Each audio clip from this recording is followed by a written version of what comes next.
Halo Sobat Bola, apa kabar? Semoga semua sehat Baik, selalu. Amin, amin, amin, amin. amin.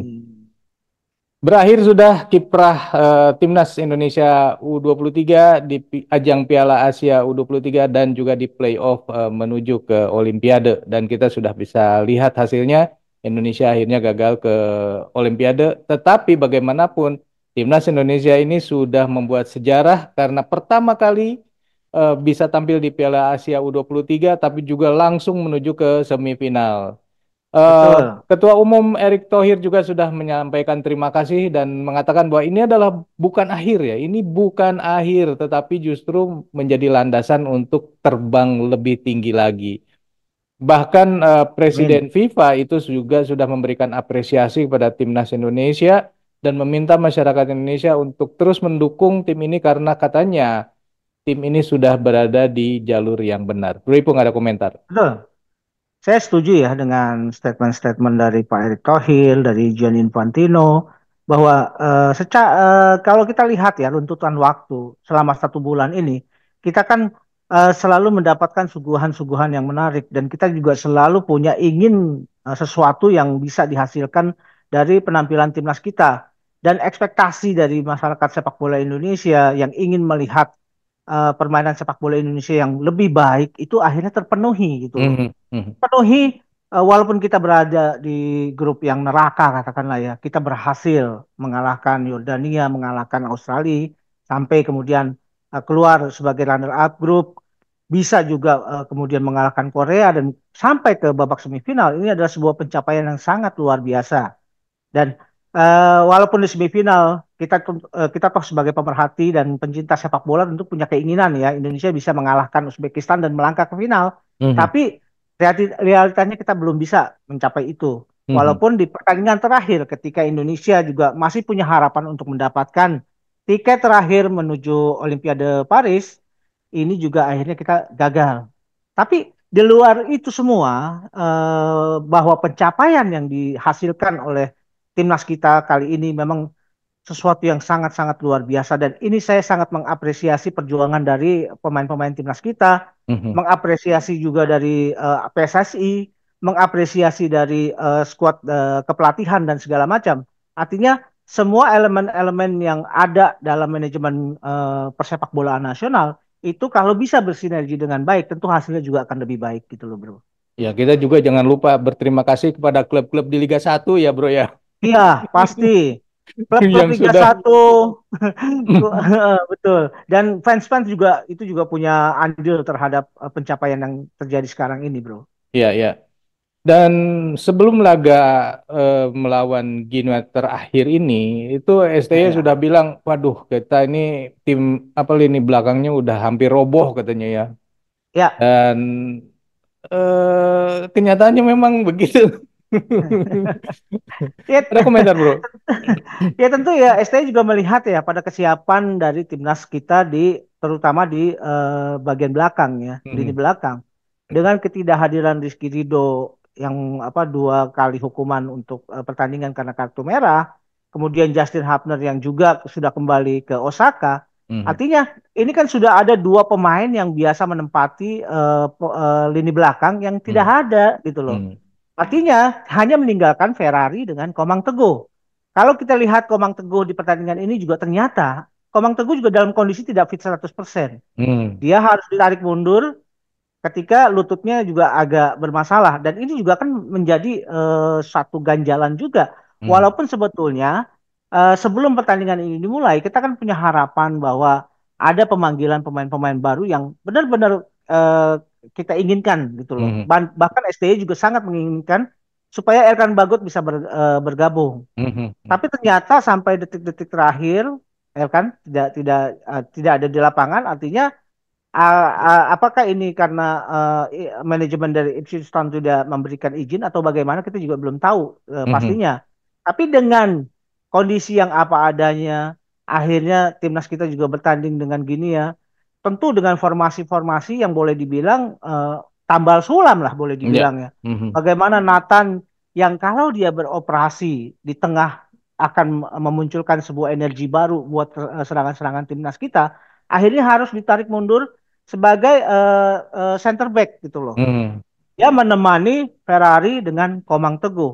Nah, kalau saja Nathan posisinya ada di tengah, tentu kita bisa berharap bahwa variasi serangan akan lebih baik. Tapi Hmm. karena ketidakhadiran dua pemain tersebut dan Elkan juga tidak berhasil dipanggil, Mhm. akhirnya Nathan mengisi posisi tersebut dan meninggalkan lubang juga di tengah. Mhm. Karena Marcelino yang mungkin tadinya bisa kita proyeksikan sebagai pemain untuk menemani Rafael Struijk untuk menimbulkan kombinasi-kombinasi serangan yang lebih kreatif, itu akhirnya ditarik menjadi gelandang gitu, Ya. menemani Ivan Jenner. Mhm. Mhm. Nah, ini juga sebuah kondisi-kondisi yang harus kita terima sebetulnya. Mhm. Walaupun dengan kondisi yang kita apa adanya katakanlah ya, Mhm. itu pun juga bukan berarti Indonesia menunjukkan tanpa perlawanan. Tetap saja Indonesia adalah Indonesia. Ya. Indonesia yang sekarang kita kenal adalah Indonesia yang tidak mau kalah gitu loh. Ya. Indonesia yang selalu mau berjuang dan itu yang Ya. saya suka dari timnas kita saat ini gitu, Bro. Ya.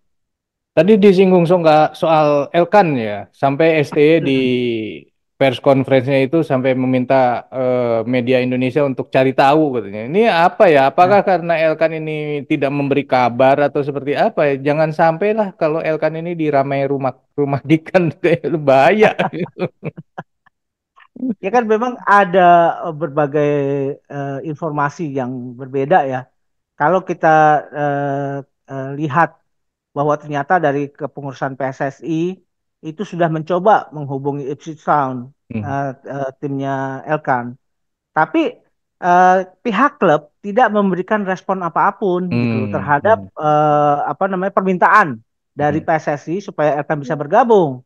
Cuma sayangnya juga kenapa kondisi seperti ini juga tidak direspon oleh Elkan. Memang si Hmm. Elkan tidak akan bisa melakukan tindakan apapun apabila dia tidak mendapatkan izin. Tapi Hmm. mungkin yang diinginkan oleh STY ya ada komunikasi.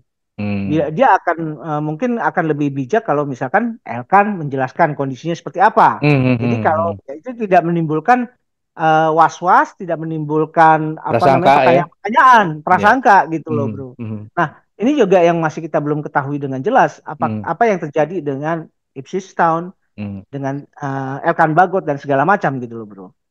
Tapi kan kalau misalnya sampai di Ramai Rumah Kikan itu, waduh ngeri banget. Ini kan kejadiannya mirip nih dulu ya. Ramai Rumah Kik Ya, dipanggil terus nggak ada kabar gitu. Baru ada kabar berikutnya terus sampai sekarang nggak pernah dipanggil lagi sejak itu.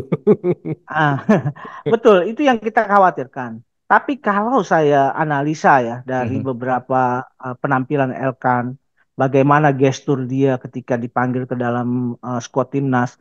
Elkan ini kan pemain yang sangat apa ya, sangat antusias Hmm. kalau dipanggil ke timnas Indonesia untuk Mhm. bermain membawa bendera Indonesia. Hmm. Saya pikir persoalannya bukan di Elkan gitu loh. Hmm. Karena Elkan selama ini bahkan kalau saya lihat dari beberapa pemain-pemain abroad, sorry, pemain-pemain diaspora, Hmm. mungkin Elkan yang paling kelihatan antusiasmenya ketika Hmm. bisa membela timnas. Hmm. Saya pikir dan mudah-mudahan aja analisa saya betul Hmm. bahwa yang menjadi persoalan adalah komunikasi antara PSSI dengan Ipswich Ya. yang tidak direspon oleh pihak klub. Ya. Nah, ini yang mungkin ya, yang saya harapkan bahwa inilah yang terjadi. Bukan karena Elkan tidak ingin membela timnas gitu, bro. Kalau gitu kita lihat aja di bulan Juni nanti ya dipanggil atau enggak. Ya, betul.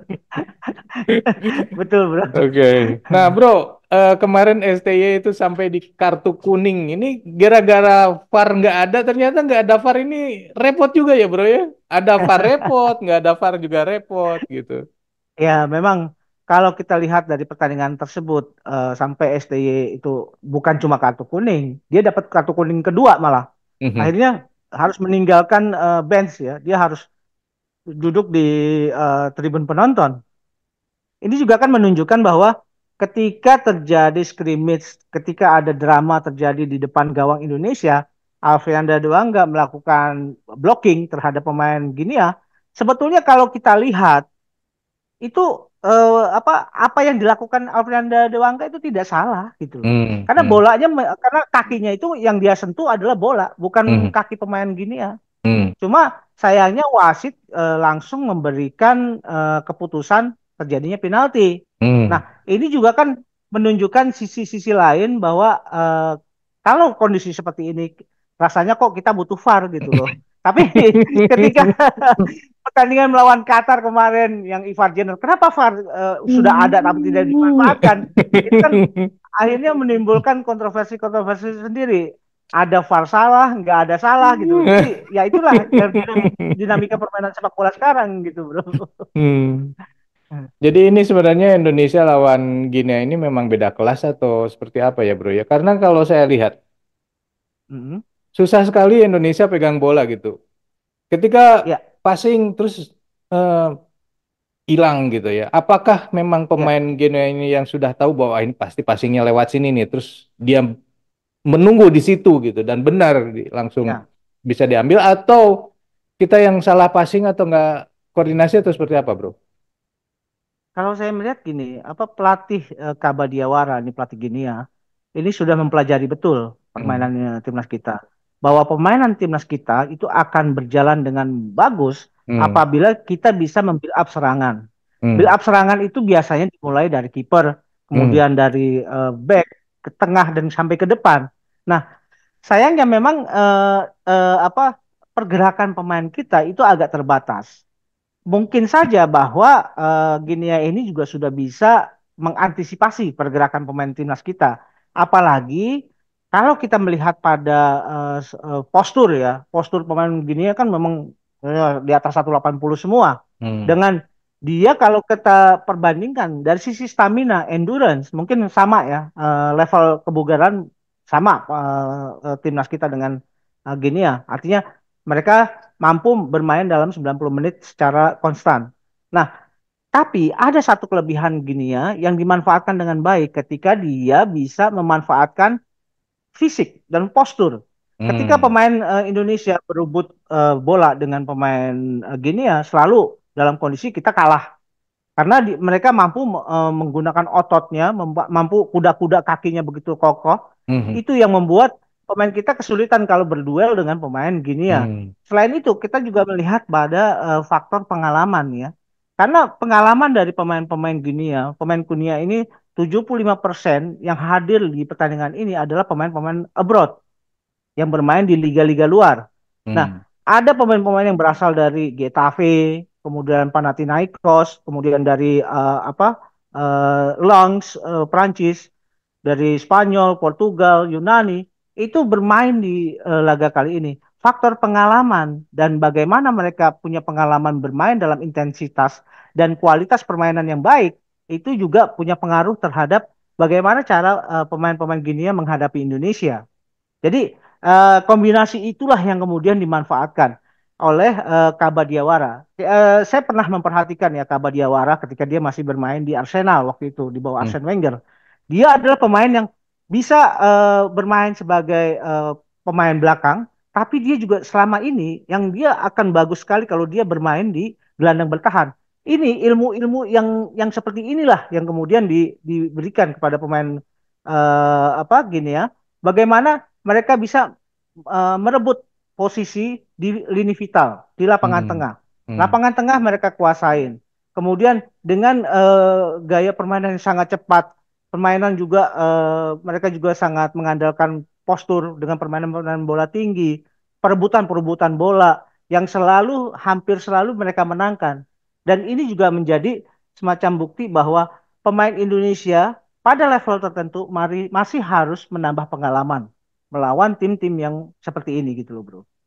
Jadi ini sebenarnya pelajaran juga ya buat para pemain U23 Wah supaya betul. lebih matang lagi nanti ke depan. Udah tahu nih kalau ngelawan tim Afrika tuh kayak gini. Betul betul, saya setuju itu. Jadi bukan disebut beda kelas ya, tapi memang beda pengalaman ya disebutnya ya. Bukan Beda beda kelas. pengalaman, saya sih Eh. melihat itu. Bukan. Oke, saya ingin membahas dua pemain nih yang menurut Ya, saya ini ya. Yang pertama adalah Hernando. Hernando ya, berhasil menepis penalti yang kedua. Tapi yang pertama ya. enggak, karena memang mungkin pengalamannya beda juga nih pemain penendang penalti yang pertama ini ya. Jadi Iya, saya bilang bahwa Hernando ini jago juga nih nebak nih ya, dan bukan sekadar ya, menebak arahnya, tetapi juga bisa berhasil menepis. Yang kedua Ya, adalah lemparan Arhan. Kok belakangan ini ya, semenjak semifinal nih kelihatannya sudah kehilangan juga ini magisnya dari lemparan Arhan ini. Ada apa, ya. bro? Ya, kalau kita lihat pada ini ya, performa Hernando pertama ya. Hernando ini kan selama pertandingan berjalan, dia kan selalu dalam posisi yang tepat. Dia dalam posisi one on one dengan pemain gini aja, itu tidak lewat, tidak bisa jadi gol.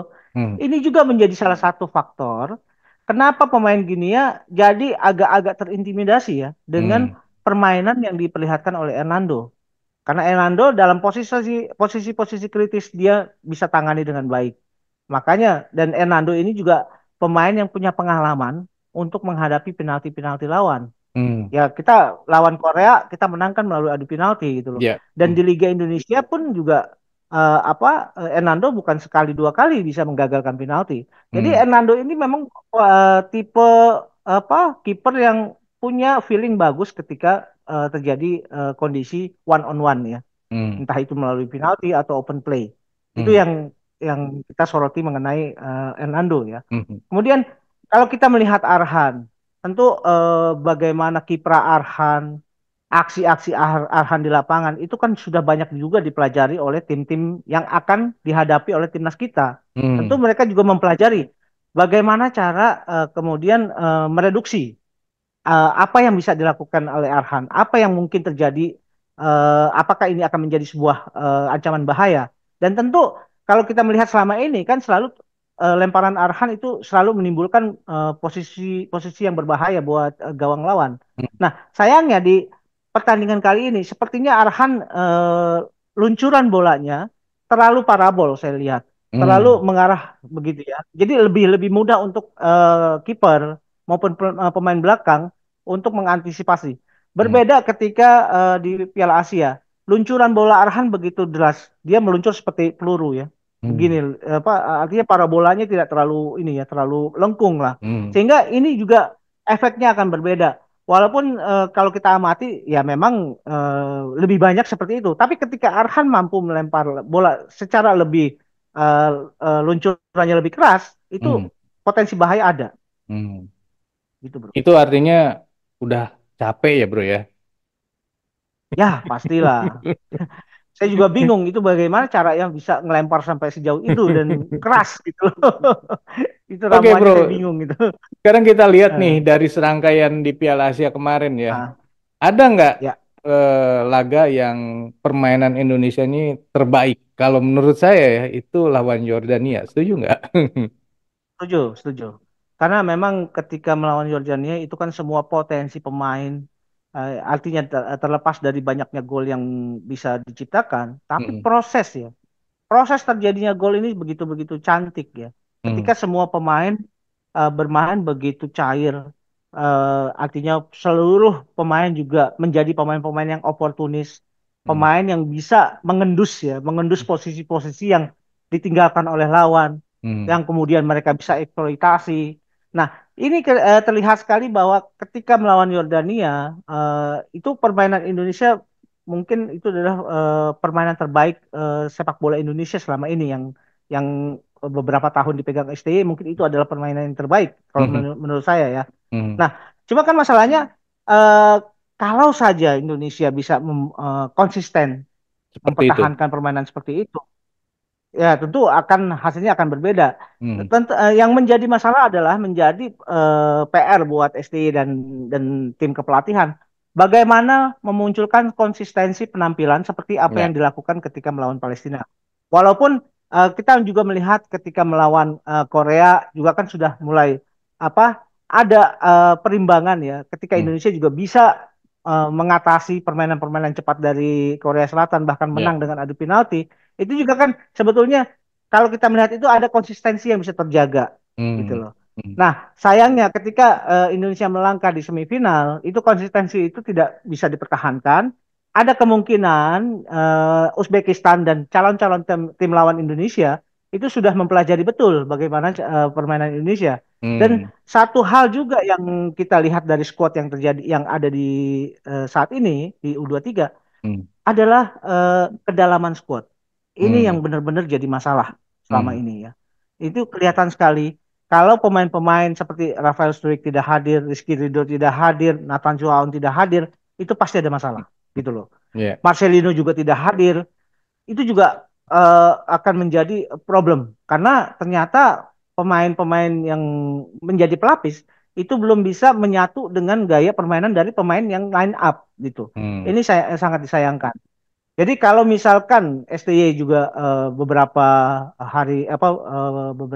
hari lagi ya akan Hmm. menghadapi kualifikasi Piala Dunia Hmm. dan Nah. rasa-rasanya mungkin ini tim inilah yang akan menjadi pilar ditambah nanti pemain-pemain senior lain dan mudah-mudahan bahwa mereka juga membawa dimensi baru, membawa pengalaman baru ketika mereka berhasil menjadi semifinalis di Piala Asia Ya. gitu bro.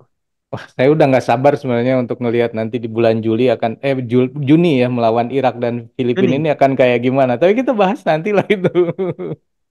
Bro, kalau di ajang Betul. kemarin ini yang paling Ya, konsisten ada nggak, bro? seperti saya mencatat ada beberapa nama ya.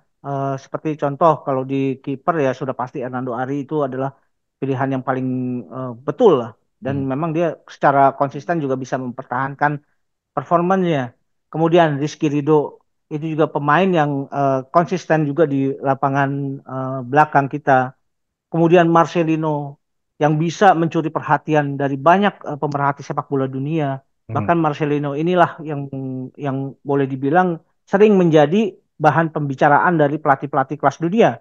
Hmm. Roberto Mancini aja bilang, wah ini Marcelino ini sayang sekali kalau dia harus bermain di liga-liga misalkan liga-liga kelas 2. Dia harus ada Nah. di level kelas-kelas 1 dari klub-klub di kompetisi Eropa. Hmm. Kemudian, nah ini yang dari rangkaian pertandingan-pertandingan yang dilakukan oleh Indonesia, saya mencatat bahwa Justin Hubner, kemudian Nathan Chuaon, ini adalah pemain yang paling konsisten di pertandingan-pertandingan selama Piala Asia itu. Dan saya juga menaruh respect juga yang yang bagus ya terhadap Nathan ketika dia juga bisa mengemban tugas katakanlah sebagai pemain belakang, pemain dari saya back kiri, bahkan Hmm. dia juga menjadi fullback di center back. Itu juga bisa dia lakukan dengan ya boleh dibilang bagus lah. Walaupun Hmm. sebetulnya kalau saya melihat potensi dia yang paling kelihatan adalah ketika dia bermain di tengah. Nah, Hmm. ini Nathan ini yang saya pikir selama gelaran Piala Asia berlangsung, pemain Indonesia yang paling menurut saya paling konsisten permainannya adalah Nathan Chuaon. Di samping ada pemain-pemain tadi yang saya sebut ya, Bro. Iya, iya, iya. Wah, menarik nih ya. Pasti Nathan nanti maju juga nih di timnas senior. Mudah-mudahan, Bro. Oke, sobat bola, itulah obrolan kita mengenai eh, usainya Piala Asia U21 plus playoff ya. Saya Ya, ingin menyampaikan apresiasi juga kepada timnas U23 ya yang sudah membuat sejarah baru bagi sepak bola Indonesia. tuh. Sobat sendiri setuju ya bahwa timnas ini adalah timnas U23 ini sudah bikin sejarah ya, walaupun tidak bisa apa namanya meraih tiket ke Olimpiade tapi ini adalah hasil terbaik yang pantas buat Indonesia. Sekian dulu obrolan Salut, kita. salut. Sampai jumpa lagi di obrolan lain. Sampai jumpa. Bye. Thank you, Bro.